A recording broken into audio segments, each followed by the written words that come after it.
تو اس چیز کی جو ہے نا وہ پہچان جو ہے نا وہ رکھنا شروع کر دیں کہ جس اسم کے آخر میں آپ دیکھیں تنوین آ رہی ہے، جس اسم کے آخر میں کیا آ رہی ہے؟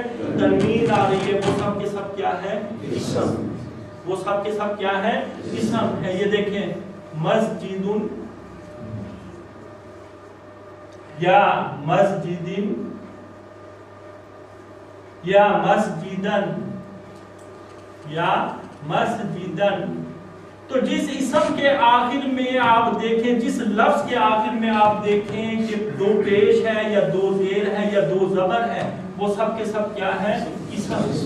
اسم کی نام کی بہترین پہچان آپ لوگوں کو بتا رہا ہوں کہ جس لفظ کے آخر میں آپ دیکھیں تنوین آ رہی ہے، جس لفظ کے آخر میں تنوین آ رہی ہے، دو پیش آ رہی ہے یا دو زیر آ رہی ہے یا دو زبر آ رہی ہے، وہ سب کے سب کیا ہے؟ اسم۔ وہ سب کے سب کیا ہے؟ اسم۔ قلم یا قلمن یا قلمن، بیتن یا بیت یا بیتن، یہ سب کے سب کیا ہے میرے بھائیوں؟ اسم۔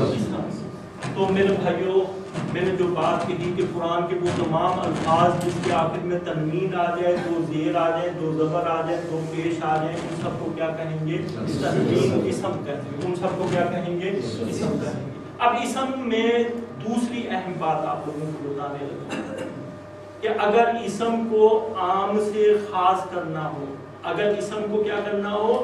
عام سے خاص کرنا ہو، جیسے ہم کہتے ہیں بک، کتاب، کوئی بھی کتاب، لاکھوں کتابیں کوئی بھی کتاب ہو سکتی ہے، لیکن اگر آپ اس کے ساتھ دی لگا دیں، دی بک، تو کیا ہو جائے گی؟ وہ خاص بک۔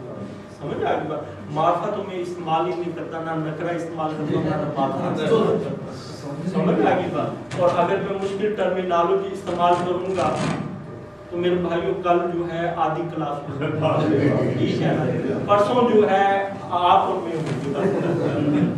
اور حقیقی بات ہے کہ آج سے کچھ 4-5 سال پہلے جو ہے پورے لاہور میں جو ہے نا ایک قرآن کلاس کے پوسٹر لگے، بینر لگے، میں نے کہا کہ میں بھی دیکھوں کیا کروں، تو میں پہلے دن وہاں گیا، اس سے ڈبل حال تھا اور وہ کھچا کھچ بنا ہو، کیونکہ بینر بھی لگے تھے، اس کے ہینڈ بل بھی تقسیم ہوئے تھے، اخبار میں بھی اس کی نیوز آئی، تقریباً 400 سے یہ 500 افراد میں وہ وہاں موجود۔ تو دوسرے دن جو ہے آپ یہ یقین کریں کہ صرف 50 افراد موجود۔ تیسرے دن جو ہے مدرس تھے اور ہم 4-5 افراد تھے۔ چوتھے دن مجھے نہیں معلوم کیونکہ میں نہیں گیا۔ تو میرے بھائیوں وجہ کیا تھی کہ مشکل ٹرمینالوجی، اصطلاحات جو ہے عربی کی بہت مشکل ہے۔ عربی زبان کوئی مشکل نہیں ہے، اس میں جو ٹرمینالوجی استعمال کی جاتی ہے وہ لوگوں کو سمجھ میں نہیں آتی، اس کو ہم نے آسان طریقے سے ٹرانسلیٹ نہیں کیا۔ آپ یہ عربی گرامر ہی پڑھ رہے ہیں، میں کوئی علامات نہیں آپ لوگوں کو پڑھا رہا۔ تو میرے بھائیوں، میں نے جو بات کہی بک کے ساتھ دی لگا دیں تو کیا ہو جائے گا؟ خاص کتاب ہو جائے گی۔ تو میرے بھائیوں، اگر یہ الف لام آپ لوگوں کو پڑھا رہا ہوں، الف لام، اس الف لام کی عربی میں وہی حیثیت ہے جو انگلش میں دی کی ہے۔ الف لام کی عربی میں وہی حیثیت ہے جو انگلش میں دی کی۔ دی کیا کرتے ہیں؟ عام اسم کو کیا کر دیتا ہے؟ خاص اسم۔ اسی طرح الف لام جو ہے عام اسم کو کیا کر دے گا؟ خاص اسم کر دے گا۔ جیسے قلمن ہے، قلم کوئی بھی قلم ہے، لاکھوں قلم ہے، لیکن جب آپ خاص قلم کی بات کر رہے ہیں تو میرے بھائیوں اس کے ساتھ اگر آپ الف لام لگا دیں گے، القلم، القلم، تو وہ کیا ہو جائے گی؟ خاص قلم ہو جائے گی۔ آپ کسی خاص قلم کی بات کر رہے ہیں، سمجھ آ گیا؟ اگر آپ کتابن،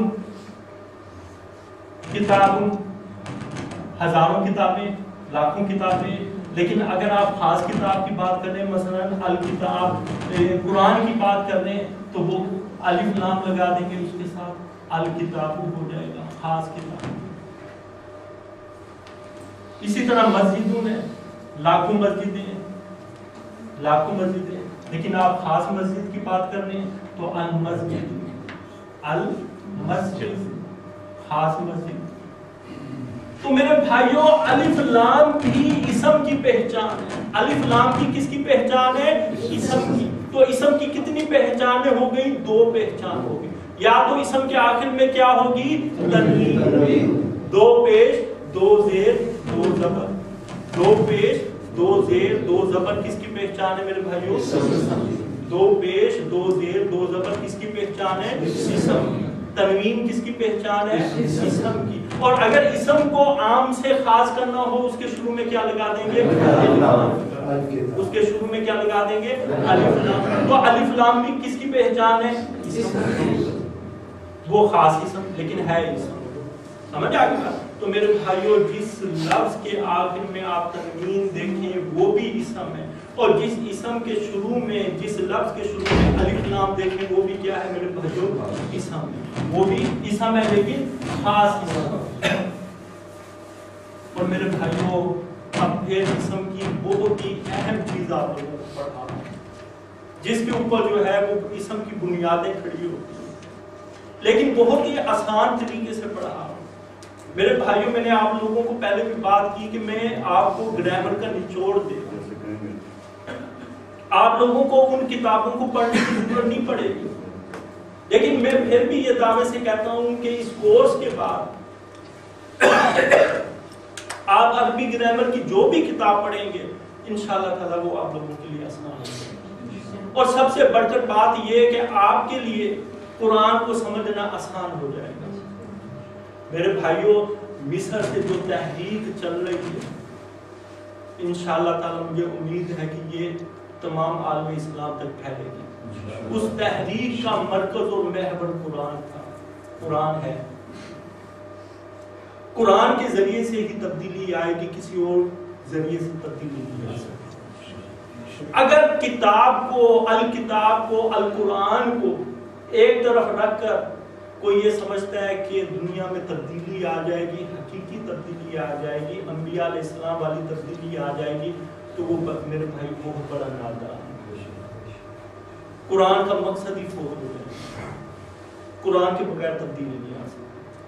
اور سب سے اہم چیز یہ ہے کہ قرآن سے ڈائریکٹلی استفادہ کیا جائے, لوگوں کو اس قابل بنایا جائے کہ وہ قرآن کو براہ راست سمجھے.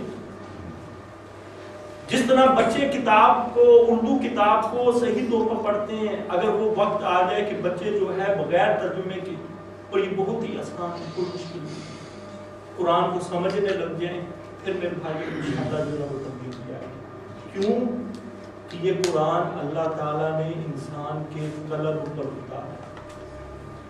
یہ قرآن جو ہے اللہ تعالیٰ نے عین انسان کے دل کی ساخت کے مطابق جو ہے وہ بنایا. یہ دلوں کو موڑنے والا ہے, یہ دلوں کو متاثر کرنے والا ہے, یہ دلوں کے اوپر اثر انداز ہونے والا ہے. تو میرے بھائیوں اگر آپ لوگ چاہتے ہیں کہ تبدیلی آئے, حقیقی تبدیلی آئے, تو ہم لوگ جو ہے براہ راست جو ہے وہ قرآن سے جو ہے استفادہ کریں. اور یہ جو میرا مقصد ہے ان کلاسز کا, اصل مقصد یہی ہے کہ لوگ جو ہے براہ